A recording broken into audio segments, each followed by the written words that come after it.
바닷가 근처 작은 마을, 10평 남짓한 작은 카페에서 커피를 내리는 것이 저의 일상이에요. 이곳에서도 벌써 6번의 계절을 보냈습니다. 이곳에 처음 왔을 때만 해도 제 일상을 다시 찾을 수 있을까 너무 막막하고 두려웠지만 시간이 약이라고 하던가요. 생각하는 것조차 두려운 그때 이야기를 다시 꺼낼 수 있다는 게 신기합니다. 이곳에 오기 전 저는 회사가 많이 모여있는 도시 한복판에서 홀로 카페를 운영했어요. 일찍 돌아가신 부모님이 남겨주신 유산으로 크진 않지만 제법 좋은 위치에 카페를 차려 6년 동안 한 자리를 지켰어요. 비록 대형 카페는 아니지만 아침, 점심, 저녁 찾아주는 단골 직장인들 덕분에 장사도 꽤 잘 되는 편이었죠.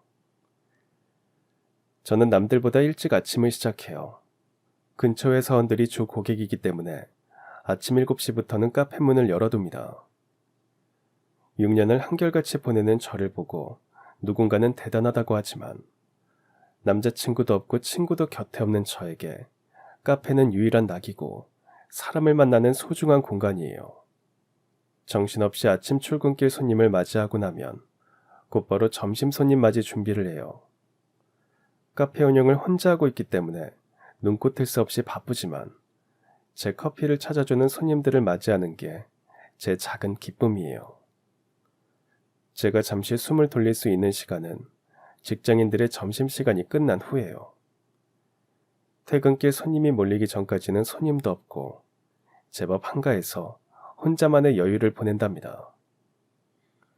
그런데 언제부턴가 이 한가한 시간에 남자 손님 한 분이 찾아오기 시작했어요. 라떼 한 잔 주세요. 포장해 드릴까요? 아니요, 마시고 갈게요. 키가 크고 조금 마른 남자 손님이었는데 늘 라떼 한 잔을 시키고는 30분 정도 혼자 시간을 보내다 조용히 떠났어요. 처음엔 그냥 근처 직장인인가 보다 하고 말았죠. 그런데 하루가 이틀이 되고 이틀이 일주일이 되고 그렇게 일주일이 한 달이 되도록 매일 찾아오는 모습에 저도 모르게 그 손님을 의식하게 됐어요. 깨닫고 나니 어느덧 그 손님이 올 시간이 되면 습관적으로 카페 입구에 눈이 갔어요. 처음엔 단순한 호기심이었어요. 저 사람은 어떤 일을 하길래 이 시간에 매일 혼자 나와 있을까? 혼자 말없이 무슨 생각을 할까? 매일 저 자리에 앉아서 뭘 보고 있는 걸까? 어딘가 슬픈 분위기를 풍기는 그 사람에 대해 점점 궁금증이 커졌어요. 매일 같은 시간 같은 자리에 앉아있는 그 모습이 어느새 저에게는 일상 속 작은 설렘이 되어 있었어요. 그러던 어느 날 가게 문을 닫고 나가려는데 갑자기 장대비가 쏟아졌어요. 비가 온다는 예보도 없었고 가게를 둘러보니 남는 우산도 없고 이를 어쩌지? 5분 거리 주차장까지 뛰어가야 하나? 홀딱 젖을 각오를 하고 뛸 준비를 하는데 갑자기 우산이 머리 위로 쓱 하고 생기는 거예요. 깜짝 놀라서 위를 쳐다보니 매일 같은 시간에 오던 그 손님이 나타나서는 자신이 쓰고 있던 우산을 씌워준 거였어요. 저 지나가는 길인데 많이 곤란해 보이시길래 이거 쓰세요. 아니에요. 뛰어가면 금방이에요. 저 이거 우산 주시면 어떻게 하시려고. 그 남자 손님은 저에게 거의 우산을 떠넘기다시피 손에 쥐어주고는 뒤도 안 돌아보고 뛰어갔어요. 불러도 닿지 않을 만큼 손님이 사라지자 어쩔 수 없이 저는 우산을 쓰고 주차장으로 갔어요. 덕분에 무사히 갈 수 있었죠. 집으로 향하는 내내 그 남자분의 뒷모습이 계속 떠올랐어요. 걱정이 되면서도 입가에는 자꾸만 미소가 피어났습니다. 차가운 겨울비에 몸은 서늘했지만 마음 한구석에는 온기가 전해지는 것 같았어요. 다음 날 일어나자마자 우산이 잘 말랐는지부터 확인했어요. 오늘 꼭 감사 인사를 해야겠다고 생각하며 곱게 접은 우산을 들고 집을 나섰죠. 검은색 장우산이 코트를 즐겨 입는 그 손님과 잘 어울린다는 참 쓸데없는 생각을 하면서요. 출근하자마자 손님들 덕분에 정신없는 시간을 보냈습니다. 점심시간이 지난 후에야 숨을 돌리며 그 손님을 기다렸어요. 이상하다. 지금쯤 오실 때가 됐는데. 늘 오던 시간이 훌쩍 지나도록 손님은 나타나지 않았어요. 일하는 내내 신경은 온통 카페 문 쪽에 가 있었어요. 결국 그날 마감 시간이 될 때까지 손님은 보이지 않았습니다. 순간 걱정이 됐어요. 혹시 나한테 우산을 줘서 어제 비를 잔뜩 맞고 아프기라도 한 걸까? 연락을 해보고 싶었지만 저는 그 손님의 연락처를 알지 못했기에 기다리는 것 말고는 할 수 있는 게 없었어요. 내일은 오시겠지. 우산이야 내일 주면 되니까. 하지만 다음 날도 또 그 다음 날도 손님은 나타나지 않았어요. 정말 무슨 일이 있는 건 아니겠지? 안 보이니까 보고 싶네. 손님에 대한 미안함과 걱정은 어느덧 허전함으로 바뀌어 있었습니다.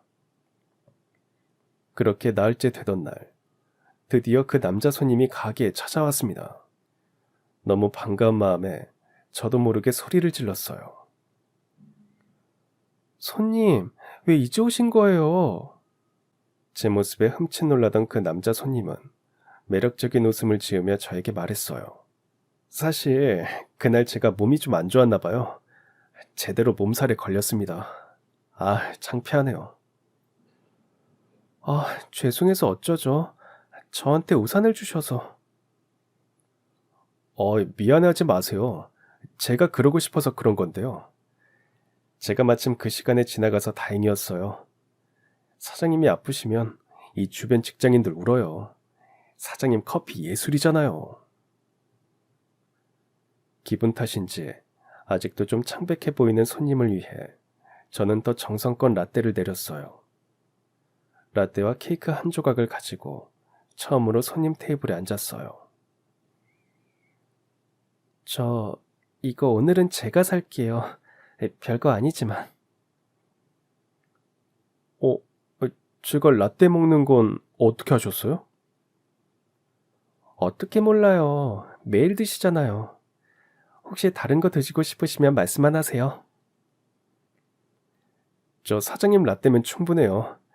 좋아하거든요. 저 말이 라떼를 좋아한다는 뜻인 줄 알면서도 괜히 얼굴이 빨개졌어요. 그때 깨달았습니다.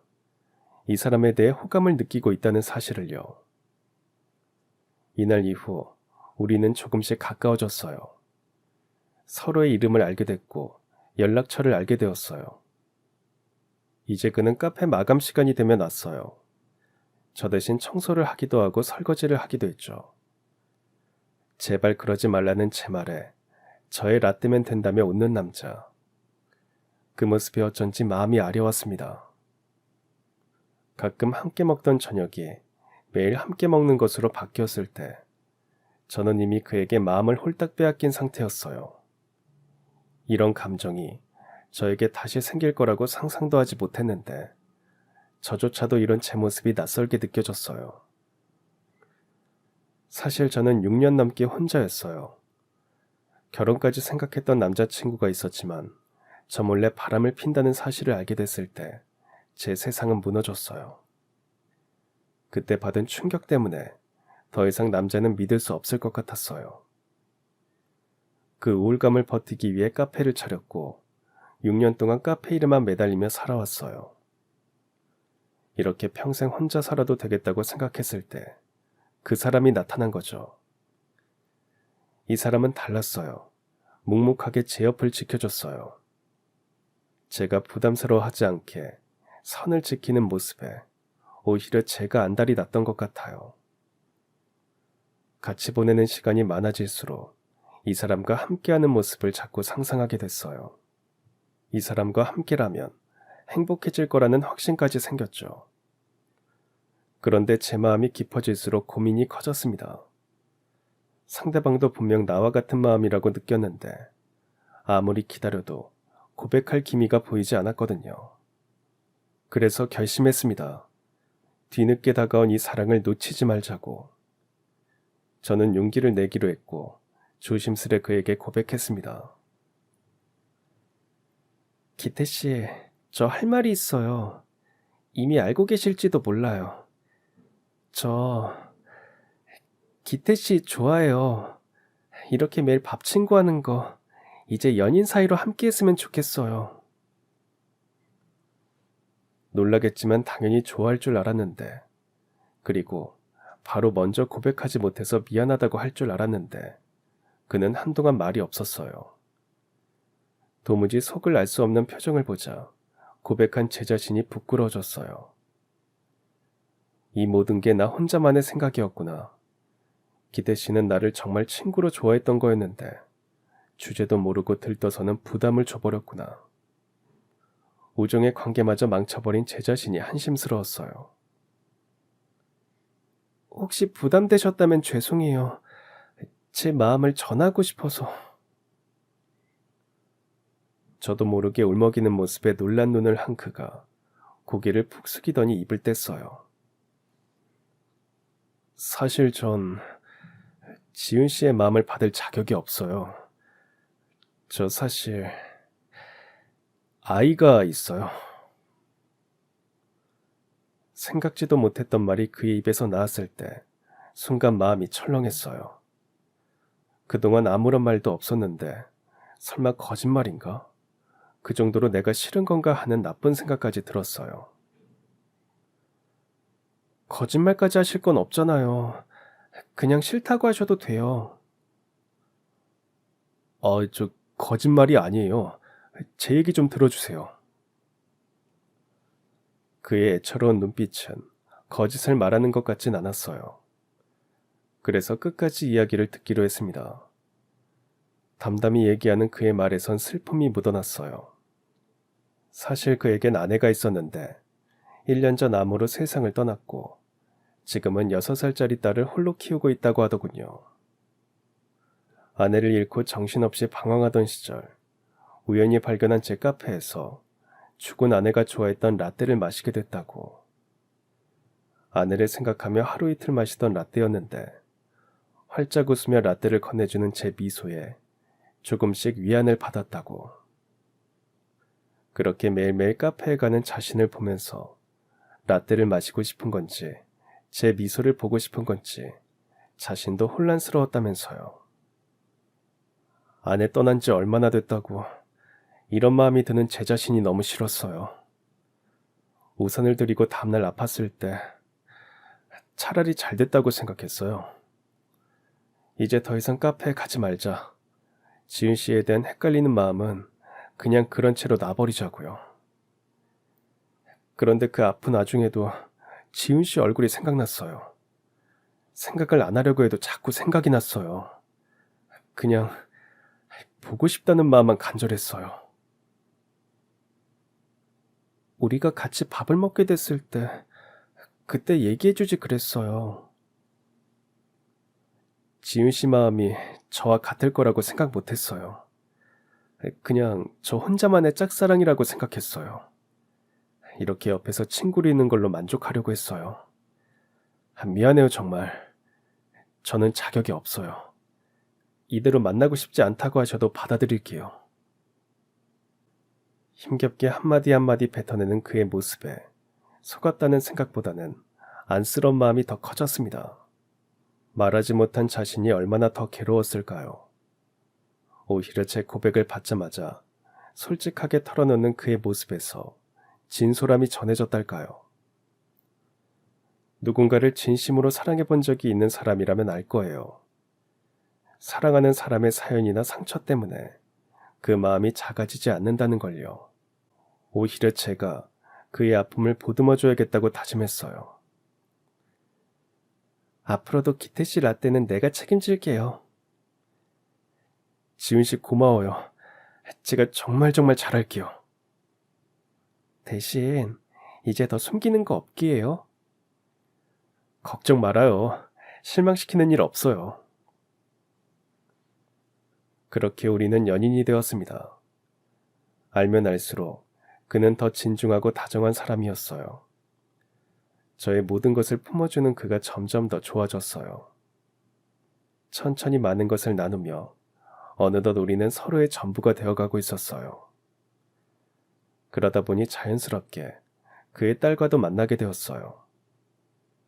아이는 낯가림이 심했지만 또래답지 않게 의사표현이 정확했어요. 똑부러진 모습이 제법 귀엽게 느껴졌어요. 아이 역시 그의 일부라고 생각했기에 친해지기 위해 정말 많은 노력을 했어요.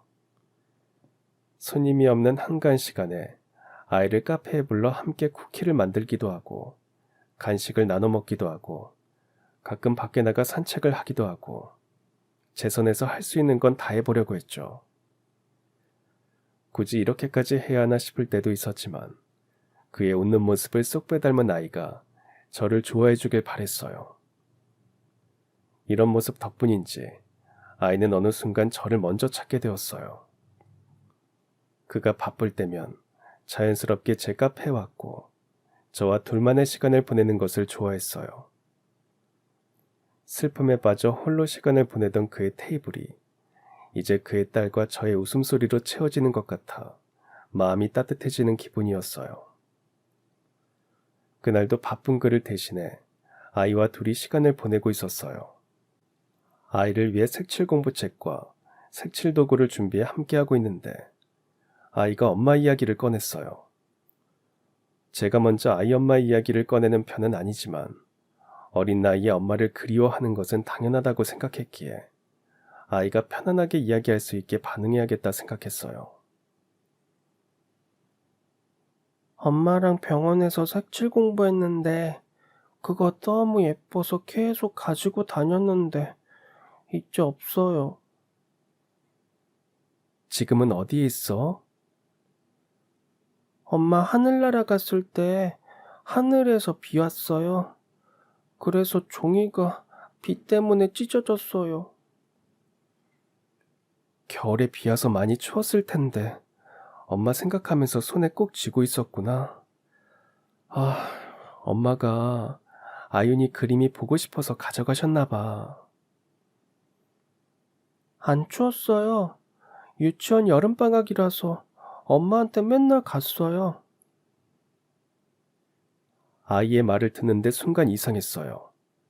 그의 말대로라면 아이의 엄마가 세상을 떠난 건 겨울이었거든요.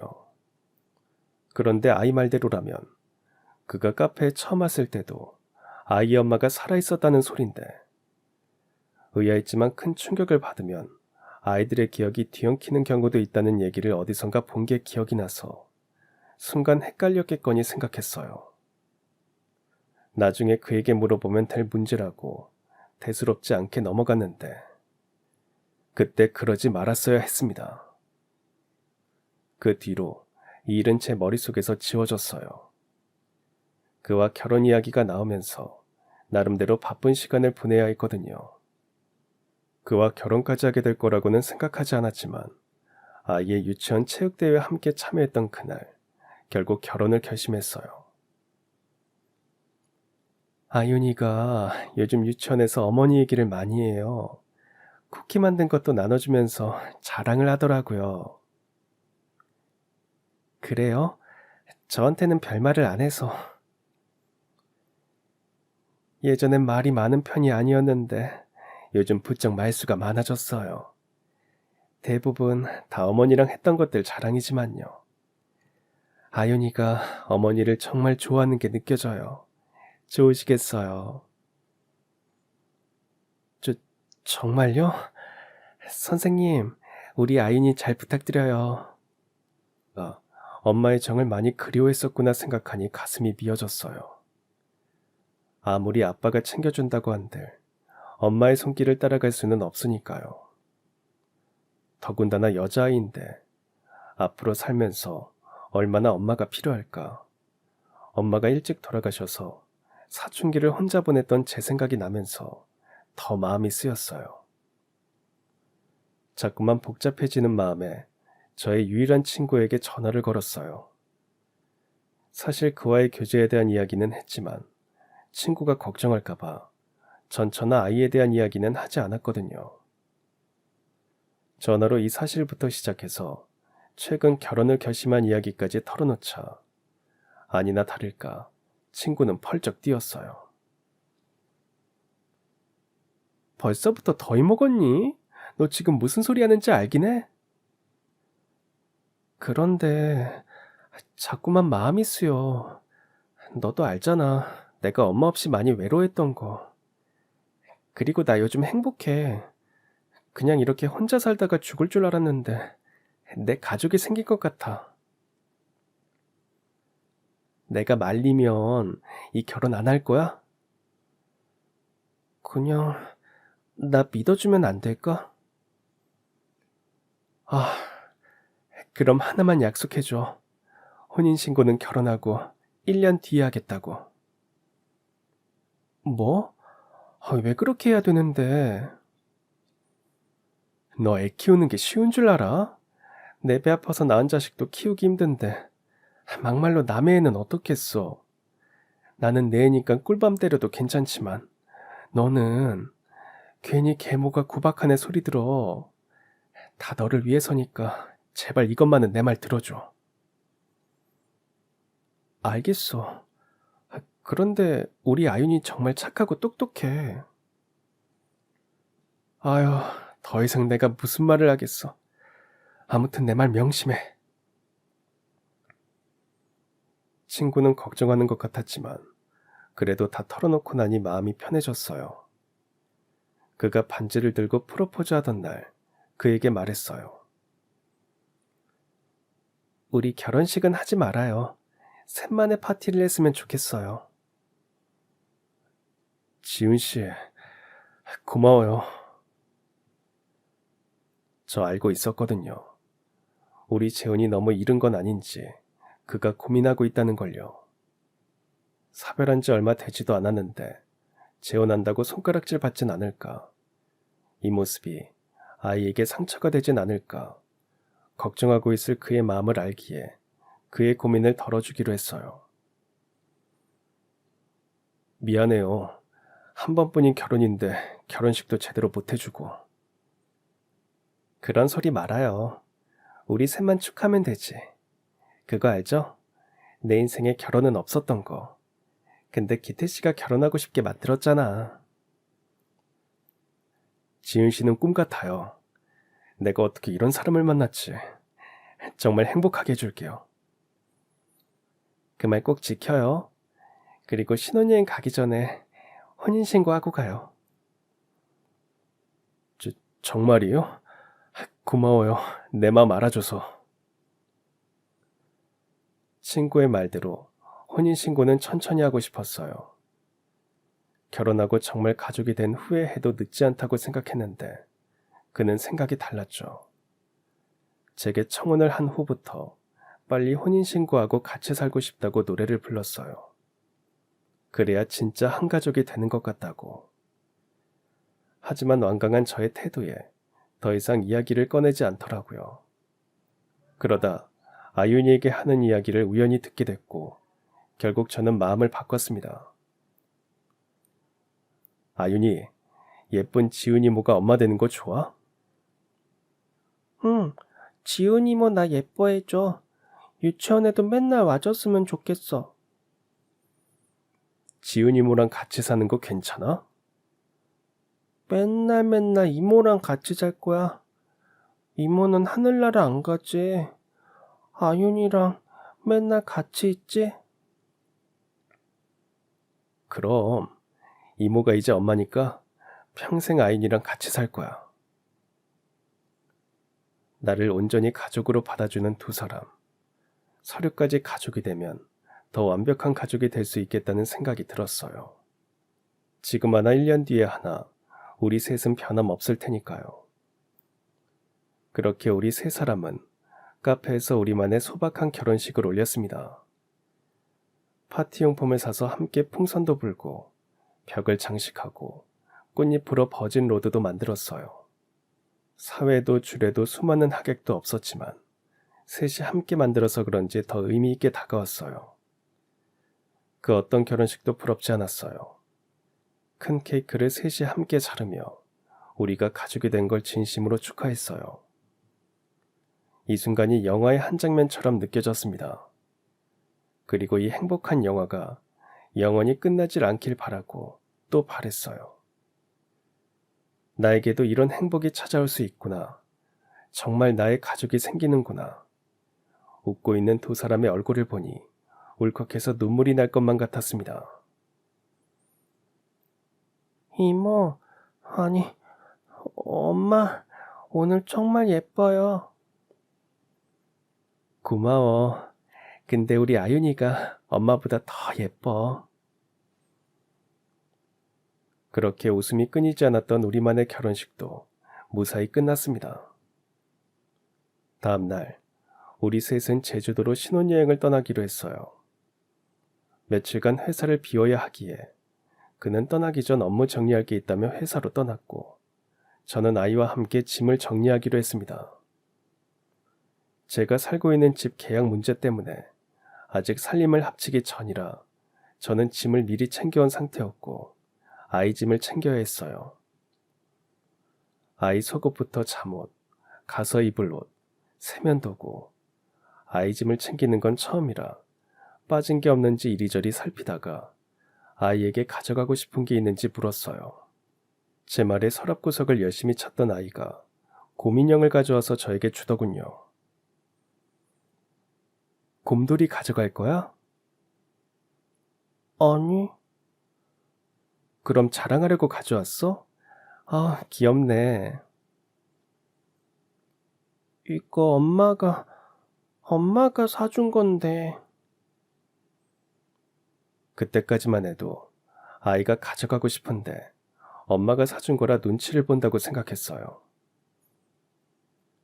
아윤이 곰돌이 데려가도 괜찮아. 아니, 곰돌이 배. 곰돌이 배? 자세히 살펴보니 털로 덮여진 배 쪽에 삐뚤빼뚤하게 바느질이 되어 있는 흔적이 있었어요. 이게 뭘까 하는데 불안한 듯 문 쪽을 바라보던 아이가 제 손을 잡고 곰돌이 배를 뜯었어요. 예상치 못한 행동에 깜짝 놀라 당황한 사이 아이는 작은 편지를 꺼내 건넸어요. 이게 뭘까? 나 주는 거야? 이거 엄마가 아빠한테 비밀이랬어요. 아빠가 만약 다른 아줌마랑 결혼하면 꼭 주라고 했어요. 무슨 편지일까? 아무것도 모르면서도 왠지 손이 떨렸습니다. 그리고 조심스럽게 열어본 편지 안에는 믿을 수 없는 내용이 적혀 있었습니다. 이 편지를 받으셨다는 건 제가 세상에 없다는 뜻이겠죠. 저는 당신이 지금 사랑하는 그 사람의 아내였던 사람입니다. 문장은 담담했지만 꾹꾹 눌러 쓴 듯한 글씨를 보니 한 줄 한 줄이 너무도 무겁게 느껴졌어요. 그 사람은 처음엔 정말 다정했어요. 매일매일 사랑을 속삭이는 손편지를 써주고 출근길엔 도시락을 싸주고 퇴근길엔 꽃을 사오던 남자였습니다. 저의 하루를 저보다 더 궁금해하는 사람이었어요. 그 한결같은 마음에 마음을 열고 그 사람과 결혼을 결심했습니다. 결혼 후에도 그는 변하지 않았어요. 아니, 오히려 저에 대한 관심이 더 심해졌달까요? 가끔씩 그런 그가 답답했지만 주변 사람들의 장난기 어린 부러움에 내가 배부른 투정을 하는구나. 이런 남자가 어딨지? 스스로를 정말 행복한 여자라고 그렇게 생각했어요. 여기까지 읽었을 때는 내가 알고 있는 그와 별로 다르지 않다고 생각했어요. 그는 원래 다정한 사람이구나. 나한테 한 행동들이 거짓은 아니었구나. 먼저 떠남에 남기질 남편을 걱정하는 아내의 당부 편지 정도로 생각하며 읽고 있는데 그 뒤로 이어지는 내용들이 정말 충격적이었습니다. 그랬던 그가 어느 순간부터 내 하루를 감시하기 시작했습니다. 전화 시간, 문자 내용, 친구 관계까지 모두 그 사람의 허락을 받아야 했어요. 회사도 그만두게 했고 결국엔 당신이 있어야 내가 불안하지 않다는 말로 저를 집안에 가두려 했습니다. 가족들과의 연락도 그를 통해서만 할 수 있었어요. 그땐 그게 사랑인 줄 알았습니다. 아이를 낳고 그는 더 이상해지기 시작했어요. 우리 가족이 행복하려면 돈이 있어야 한다고. 그때부터 주식에 손을 댔던 것 같아요. 처음 한두 번은 재미를 본 것 같았어요. 그러다 욕심이 생겨 친구에게까지 손을 벌렸고 그렇게 빌린 돈을 몽땅 다 날렸어요. 무릎을 꿇고 엉엉 우는 그 사람의 모습에 마음이 약해지더군요. 다신 안 그러겠다는 약속을 받고 친정 부모님께 손을 벌려 빚을 갚아줬어요. 편지를 읽으면서도 내가 지금 읽고 있는 게 뭔지 실감이 나질 않았어요. 편지 속에 그는 내가 알고 있는 그였지만 그가 아니기도 했으니까요. 한동안 조용한 날들이 계속됐어요. 이제야 내가 아는 그 사람이 다시 돌아온 것 같았어요. 그런데 이 모든 게 저의 착각이었어요. 어느 날 제 이름으로 된 대출연체 통지서가 날아왔거든요. 주식도 모자라 코인에 불법 도박에 결국 제 이름으로 사채까지 손을 댔더군요. 모든 사실을 알게 된 제 앞에 그 사람은 또다시 무릎을 꿇고 빌었어요. 이 집만은 날릴 수 없으니 위장이혼을 하자면서요. 앞으로 어떤 일이 벌어질 줄도 모르고 그때는 그것밖에 방법이 없다고 생각했어요. 아윤이를 생각하면 집을 지켜야 한다고 생각했으니까요. 눈물에 속아 넘어가 이혼 서류에 도장을 찍자마자 그 사람은 돌변했어요. 조사 나온다는 것을 핑계로 저를 집에서 내쫓다시피 했고 그때부터 제 연락도 피했어요. 알고 보니 그 집도 팔고 월세로 바꿨습니다. 그 돈으로 뭘 했을지는 말 안 해도 아실 거예요. 제가 뭐라고 하려고만 하면 아윤이 핑계를 대며 아무것도 할 수 없게 만들었어요. 그렇게 저는 그 사람만 믿고 도망자 신세가 되었지만 빚쟁이들은 끈질겼어요. 어디 있어도 저를 찾아냈고 갚지 않으면 가만두지 않겠다고 협박했어요. 그렇게 당하면서도 저는 그 사람을 사랑하고 있었나 봐요. 그래서 어떻게든 빚을 갚으려고 노력했어요. 제가 열심히 일해서 빚을 갚고 나면 우리 세 식구 다시 행복할 거라고 생각했거든요. 아니, 그렇게 될 거라고 믿어야지만 살 수 있었어요. 결국 저는 하루 꼬박 20시간씩 일을 했어요. 하지만 아무리 일을 해도 눈덩이처럼 불어난 사채빚은 줄지 않았어요. 부모님에게는 차마 얘기할 수 없었어요. 이 사실을 알게 되시면 하나 남은 집까지 팔고 본인들이 빚을 져서라도 해결하려고 하실 테니까요. 너무 막막한 마음에 그를 찾아갔는데 어떤 여자와 웃으며 걷고 있더군요. 아마도 그 여자는 당신이겠죠. 연애 때 저에게 보여줬던 그 미소를 보고 수줍게 웃는 당신. 누가 봐도 사랑에 빠진 모습이었어요. 그날 그 모습에 충격을 받았는지 저도 모르는 사이에 쓰러졌고 눈을 뜨니 병원이었어요. 그리고 알게 됐어요. 제가 시한부라는 사실을요. 이미 암이 퍼질 대로 퍼져서 치료조차 소용이 없다고 하더군요. 그 사람은 제가 이렇게 됐는데도 보이지 않아요. 병원에서 이 일주일이 제 마지막이 될지도 모르는데 말이죠. 아마 이 편지를 쓰고 며칠 뒤면 저는 세상에 없을지도 모릅니다. 하지만 저와 같은 사람을 또 만들고 싶지는 않기에 이 편지를 남깁니다. 그는 당신을 사랑하지 않아요. 사랑이라는 이름 아래 당신을 소유하려 할 겁니다.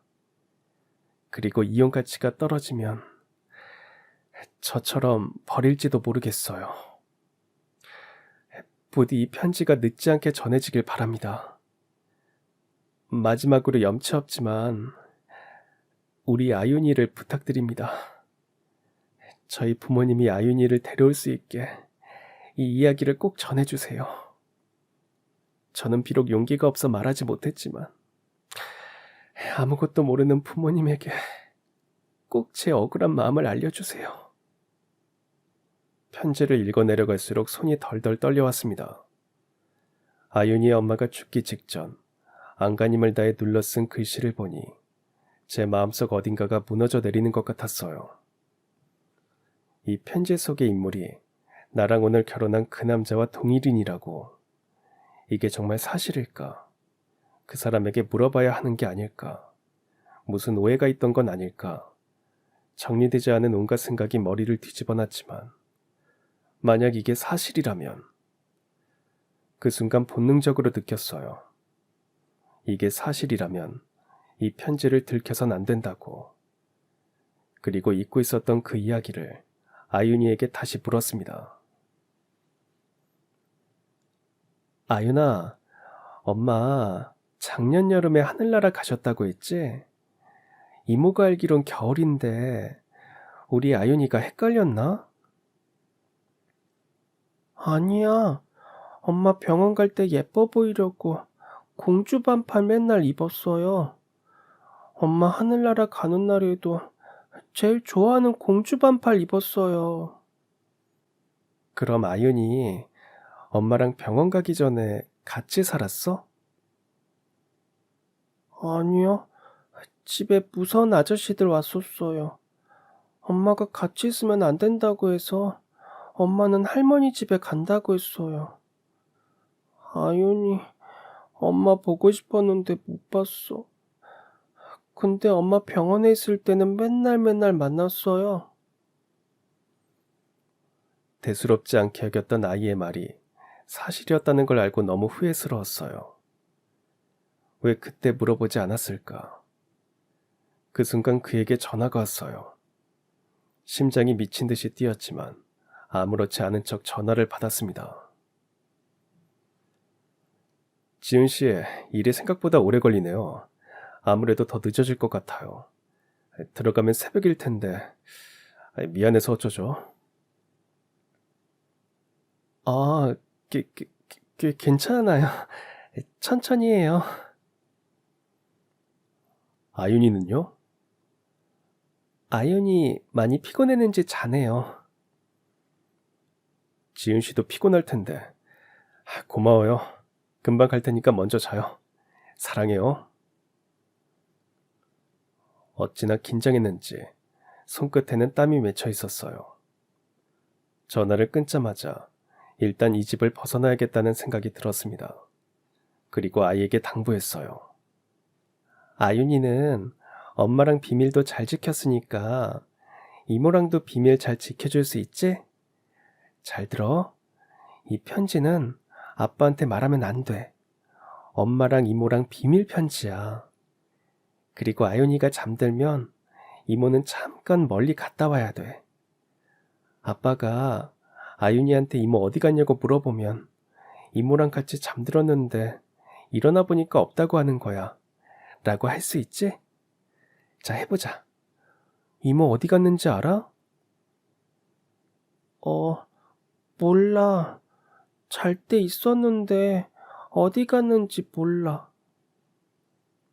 아유, 아윤이 똑똑하다. 몇 번만 여기서 있으면 이모가 아윤이 꼭 찾아올 거야. 자, 약속.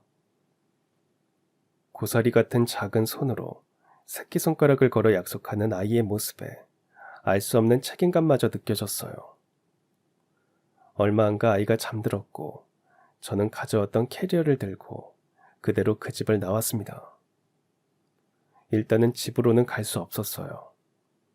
달리 갈 곳이 없었던 저는 결국 제 결혼을 말렸던 친구의 집으로 갔습니다. 무슨 정신으로 운전을 했는지 기억이 나질 않았어요. 사실 그때까지만 해도 실감을 못했다는 게 맞겠죠. 친구 동네에 도착해서 눈에 보이는 호텔에 바로 들어갔어요. 제 연락을 받고 친구가 바로 와줬어요. 갑자기 무슨 일이야 이게? 내일 신혼여행 가는 거 아니야? 나도 지금 뭐가 뭔지 모르겠어. 이게 꿈 아니지? 어머 세상에 얼굴 질린 것 좀 봐. 물 좀 마시고 천천히 말해봐. 저는 우선 집에서 챙겨온 그 편지를 친구에게 보여줬어요. 믿기지 않는다는 듯 친구는 한참이나 편지를 읽고 또 읽었습니다. 이게 사실이라고? 와, 난 너무 기가 차서 말이 안 나와. 난 아직도 안 믿겨. 내가 오해하는 건 아닐까? 아휴, 이걸 보고도 그런 소리가 나오니? 나도 믿고 싶지가 않아. 그게 다 맞다면 내가 아무것도 모르고 그 사람이랑 행복할 때 아윤이 엄마는 얼마나 괴로웠을까. 아휴, 네가 뭘 알고 그랬니? 그놈은 그냥 그렇게 나왔으면 이상하다고 생각했을 텐데 연락 안 와? 운전할 때 전화 올까봐 전화기 꺼놨어. 켜기 무서워. 두려워하는 저 대신 친구가 제 휴대폰을 켜자마자 기다렸다는 듯 그에게 전화가 왔어요. 거절을 누르고 보니 수십 통의 전화가 와 있었고 톡 알람도 계속 울렸습니다. 말도 없이 어디 갔어요? 무슨 일 있는 건 아니죠? 전화도 꺼져 있고 걱정돼요. 늦은 시간인데 혼자 어디 있어요? 우리 내일 혼인신고하기로 했잖아요. 아윤이가 지훈 씨 찾아요. 걱정 가득한 그의 메시지에 살짝 마음이 흔들리던 찰나 톡을 읽은 걸 확인한 그에게 다시 전화가 왔어요. 전화를 받아볼까 했지만 친구가 바로 휴대폰을 꺼버렸습니다. 그 사람 말도 들어봐야 되는 거 아닐까? 진짜 편지가 다 사실일까? 지훈아, 제발 정신 좀 차려. 눈물을 글썽이는 친구의 모습에 망치로 맞은 것처럼 정신이 번쩍 들었습니다. 그를 부정하는 순간 내가 만들어 온 행복이 한순간에 무너지는 것 같아서 행복 같은 건 나에게 없는 일이라고 욕심낸 결과가 이거라고 말해주는 것 같아서 믿고 싶지 않았을지도 모르겠어요. 한 번쯤 그를 만나 사실을 확인할 수도 있었지만 그렇게 하고 싶지 않았어요. 그 얼굴을 보는 순간 흔들릴 것 같았거든요. 오랫동안 닫혀있던 제 마음을 열어줬던 사람이었고 저에게 했던 그 순간들만큼은 진심이었다고 믿고 싶었나 봐요. 그날 밤을 어떻게 보냈는지 기억이 잘 나지 않았어요. 제가 걱정된 친구는 제가 잠들 때까지 제 곁을 지키다가 집으로 돌아갔고 친구가 떠난 지 얼마 안 지나서 저는 그제서야 참았던 눈물을 쏟아냈습니다. 한바탕 울고 나니 정신이 맑아지는 것 같았어요. 당분간 이곳에서 지내기로 결정하고 제일 먼저 한 것은 휴대폰을 바꾸는 것이었어요. 혹시나 그가 추적할지도 모르고 계속 그의 연락을 받다 보면 제 마음이 어떻게 달라질지 모르는 일이었으니까요. 휴대폰을 바꾸고 편지 아래 적혀있는 전화번호를 눌러 전화를 걸었어요. 아윤이와의 약속은 지켜야 하니까요. 여보세요? 저 아윤이 외할아버님 되시나요? 네, 맞습니다. 그런데 누구신지? 저 갑작스러우시겠지만 아윤이 엄마 일로 드릴 말씀이 있습니다. 먼저 간 딸의 일이라는 말에 아윤이의 외할머니와 외할아버지라는 분들은 제가 있는 곳까지 바로 와주셨어요. 두 분에게 딸이 남긴 편지를 전달하고 저에게 있었던 모든 일을 말씀드렸습니다. 그 사람을 만나게 된 일부터 아윤이와 아윤 엄마의 존재를 알게 된 일, 그리고 결혼식을 마친 그날 겪게 된 일까지 말없이 제 얘기를 듣기만 하던 두 분은 끝내 가슴을 치며 눈물을 흘리셨어요. 딸에게 거액의 빚이 있다는 사실도 딸이 죽고 나서 유산 상속을 하는 과정에서 알게 됐는데 딸이 도박을 했다는 남자의 말만 믿었다며 자신들이 딸을 죽인 거라고 자식의 고통 앞에 무너지는 부모님의 모습을 보고 있자니 저까지 마음이 미어졌습니다. 결국 그분들과 끌어안고 함께 눈물을 흘릴 수밖에 없었어요. 아가씨 정말 고마워요. 더 이상 엮이고 싶지 않을 만큼 끔찍했을 텐데 정말 고마워요. 우리 딸 눈도 제대로 못 감았을 텐데 딸이 떠날 때까지 아무것도 몰랐어요. 아니에요. 따님 덕분에 제가 살았어요. 정말 감사해요. 이제 나머지는 우리한테 맡기고 아가씨는 아가씨 인생 살아요. 우리 아윤이 찾아와야겠어. 아윤이에게도 고맙고 미안했다고 이모가 아윤이 많이 사랑했다고 전해주세요. 딸의 편지를 들고 노부부는 조용히 떠났고 그분들을 보자 한편으론 아윤이의 엄마가 부럽기도 했어요. 하늘에 계신 저희 부모님도 이런 제 모습을 보셨다면 그 남자에게서 저를 지켜주셨겠죠. 두 분을 만나고 저도 제 일상을 되찾아야겠다고 다짐했지만 그 사람과 비슷한 체형의 남자가 보이면 저도 모르게 심장이 빨리 뛰면서 호흡이 가빠웠어요. 그의 실체를 확인한 후로 그에 대한 두려움은 커졌어요. 혹시 나를 찾아오는 건 아닐까? 나를 끌고 가면 어떡하지? 아윤 엄마처럼 나를 가둬두는 건 아닐까? 말도 안 된다는 거 알면서도 자꾸만 이런 생각들이 저를 옥죄어왔습니다. 그렇게 2주일이 지났어요. 결혼 전에 내놨던 집은 다행히 다음 세입자가 나타나서 일이 수월해졌어요. 원래 짐이 많은 성격이 아니었고 풀옵션 오피스텔이어서 제 옷가지랑 개인 짐만 몇 개 정리를 하러 친구와 함께 집으로 갔었어요. 짐을 빼고 나가는 길에 옆집 사람과 마주쳤는데요. 그분이 하는 말이 한동안 웬 남자가 계속 욕하고 문두드리고 하는 탓에 아주 난리였다고, 경비실에서 이사 갔다고 해줘서 그 뒤로 안 오는 거라고. 그러면서 아가씨 요즘 세상도 흉흉한데 조심하라고. 그 말을 듣는데 또 심장이 쿵쾅거렸습니다. 제 상태를 본 친구가 손을 잡아주며 진정시켜줘서 서둘러 그곳을 빠져나왔어요. 아무것도 남아있지 않은 저에게 이 친구가 있어서 정말 다행이라고 그렇게 감사할 수가 없었어요. 친구 덕분에 카페도 잘 처분할 수 있었어요. 저 대신 부동산에 계약을 하러 갔던 친구 말로는 그 사람이 부동산에도 자주 나타났다고 하더군요. 카페를 내놓은 게 맞냐, 얼마에 내놨냐며, 계약은 언제냐, 제 연락처 정말 모르냐고 하면서요. 생각해보니 결혼 이야기가 나올 무렵 그는 입버릇처럼 말했죠. 저는 지훈 씨가 힘들게 일하지 않았으면 좋겠어요.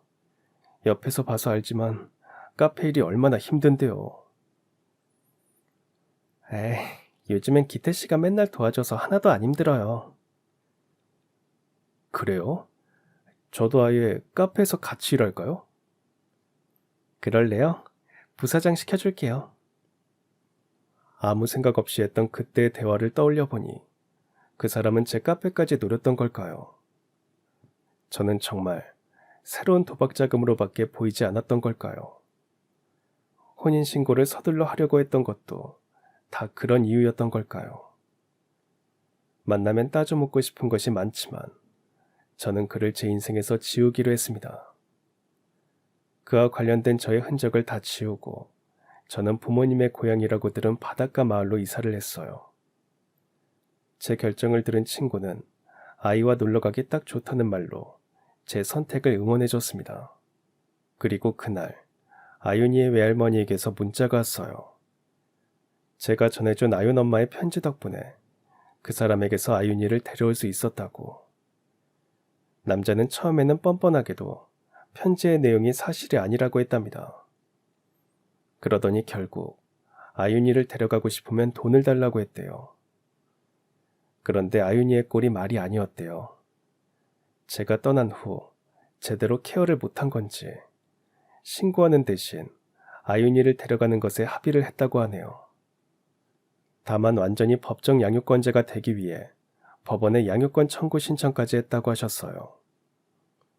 그리고 이번 문자가 마지막 문자가 될 거라는 말까지 덧붙이셨어요. 아윤이는 할머니, 할아버지와 함께 온전한 행복을 누렸으면 좋겠습니다.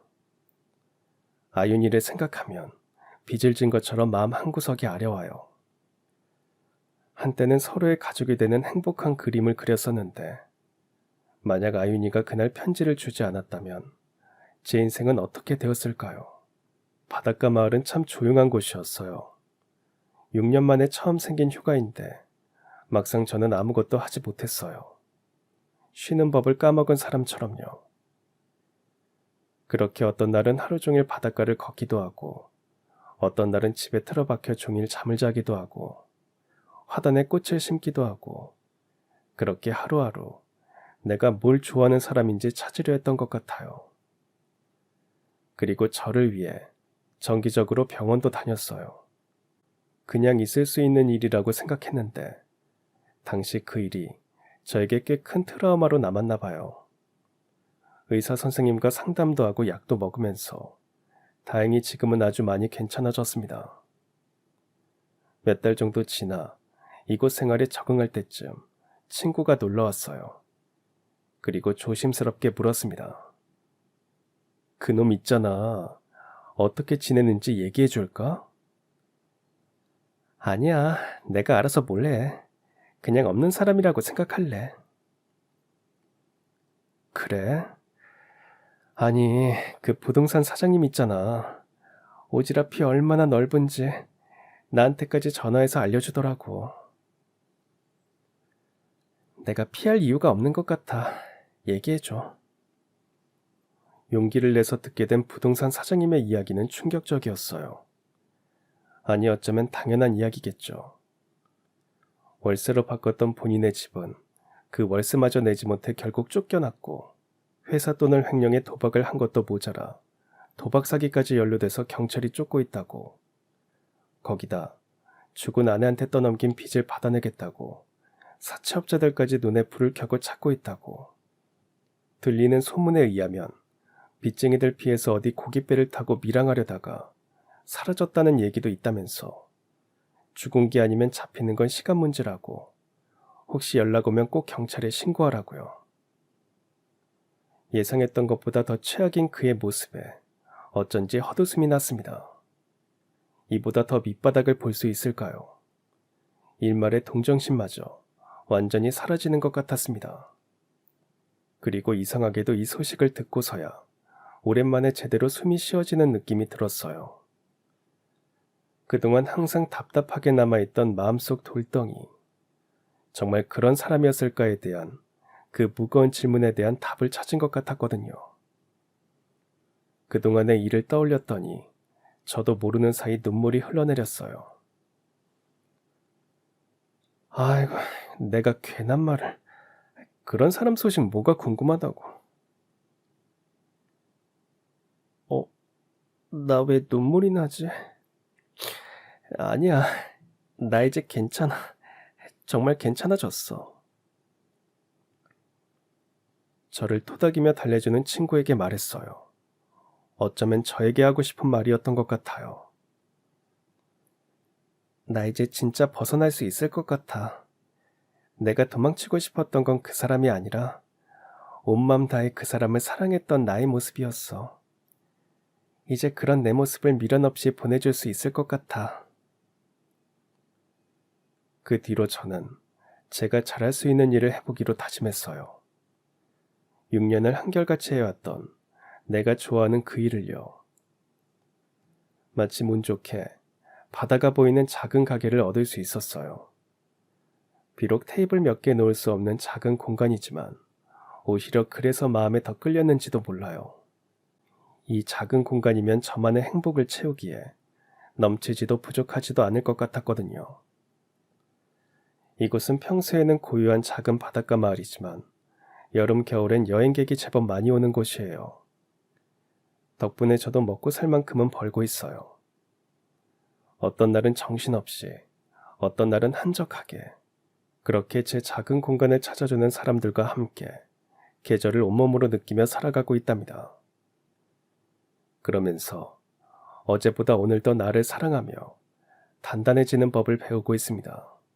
그렇게 지내면서도 문득 아윤이가 생각나요. 작은 손으로 쿠키를 만들던 모습, 제 무릎을 베고 누웠던 따뜻한 온기, 저와 손가락 걸고 약속했던 고사리 같은 작은 손까지.